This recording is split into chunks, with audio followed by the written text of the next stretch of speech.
Salam jemaat Tuhan yang terkasih, salam sejahtera bagi kita semua.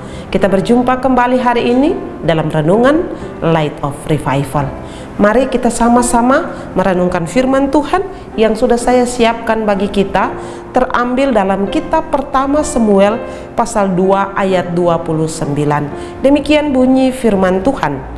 Mengapa engkau memandang dengan loba kepada korban sembelihanku dan korban sajianku yang telah kuperintahkan, dan mengapa engkau menghormati anak-anakmu lebih daripadaku, sambil kamu menggemukkan dirimu dengan bagian yang terbaik dari setiap korban sajian umatku Israel? Teguran Tuhan. Saudara yang terkasih dalam Tuhan Yesus Kristus, sebelum saya menjelaskan bagian firman Tuhan ini, saya ingin membacakan ayat ini dalam terjemahan lain, yaitu terjemahan Alkitab Bahasa Indonesia Sehari-hari, supaya kita lebih sederhana melihat dan memahami bacaan kita.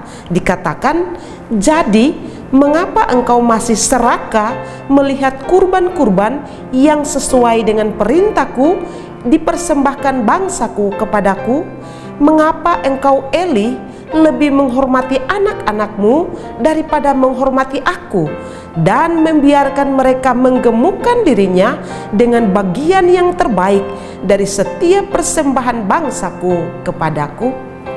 Nah, saudara terkasih dalam Tuhan Yesus Kristus, dalam bagian firman Tuhan kalau kita belajar, kita menemukan bahwa ada ayat-ayat yang mengatakan Allah begitu mengasihi orang percaya, Allah begitu mengasihi bangsa Israel. Tetapi ada bagian-bagian firman Tuhan juga yang menegaskan bahwa ada teguran Allah bagi bangsa Israel, ada teguran Allah bagi orang percaya ketika mereka lalai untuk taat menjalankan apa yang menjadi perintah Tuhan di dalam kehidupan mereka. Dan salah satu teguran Tuhan yang keras adalah teguran berdasarkan teks kita, teguran Allah kepada Imam Eli. Kita tahu Imam Eli imam yang mana dia bertugas untuk mempersembahkan korban di hadapan Allah. Tetapi ada hal-hal yang membuat pada akhirnya Allah dengan tegas menegur Imam Eli.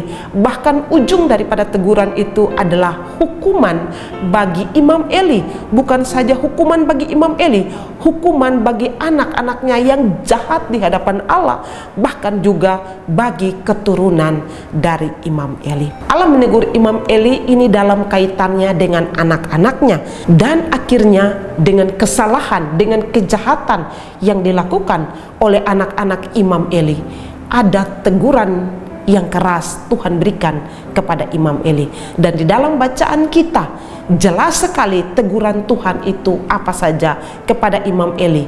Dikatakan bahwa Tuhan menegur Imam Eli dengan alasan pertama, yaitu karena dia begitu serakah mengutamakan fokusnya kepada berkat persembahan korban yang diberikan bangsa Israel kepada Tuhan melalui Imam Eli. Tetapi yang kedua adalah dia lebih menghormati anak-anaknya dibanding menghormati Allah.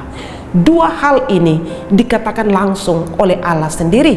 Imam Eli seorang pemimpin secara rohani bagi bangsa Israel pada saat itu, tapi dia gagal menjadi orang tua yang baik, di mana dia tidak mampu menuntun anak-anaknya untuk hidup dengan benar, untuk hidup dengan takut akan Tuhan. Dan akhir daripada kehidupan mereka adalah Imam Eli dihukum oleh Allah. Demikian juga dengan anak-anak dan keturunan mereka. Saudara yang terkasih dalam Tuhan Yesus Kristus, dari bagian firman Tuhan ini, apa yang bisa kita petik menjadi pelajaran rohani bagi kita? Jangan kita fokus kepada berkat yang Tuhan berikan kepada kita dan kita menomorduakan Tuhan, atau kita saking menghormati dan menghargai apa yang menjadi pemberian Tuhan dalam hidup kita dibanding Sang Pemberi berkat itu sendiri. Tuhan mau supaya sebagai orang-orang yang percaya kepadanya, fokus utama kita adalah kepada Allah yang adalah sumber pemberi berkat dan bukan berkat itu sendiri. Sebagai orang tua, sebagai anak-anak, sebagai pelayan-pelayan Tuhan, sebagai hamba-hamba Tuhan, mari kita lihat, jika kita memiliki sesuatu, kita mempunyai sesuatu yang ada dalam hidup kita hari ini, ingat bahwa semua itu adalah pemberian dari Allah.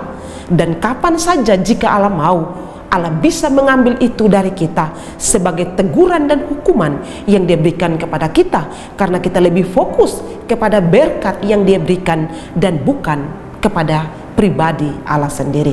Ingat sekali lagi, jika kita lalai, Tuhan bisa menegur kita, dan teguran itu bisa dengan cara Dia mengambil semua apa yang kita banggakan dalam hidup kita dan membuat kita tidak ada apa-apa lagi di dalam dunia ini.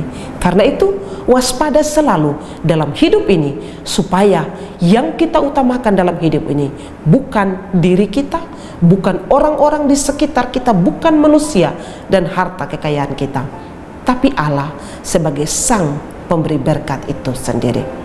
Kiranya Tuhan memberkati kita. Mari kita berdoa.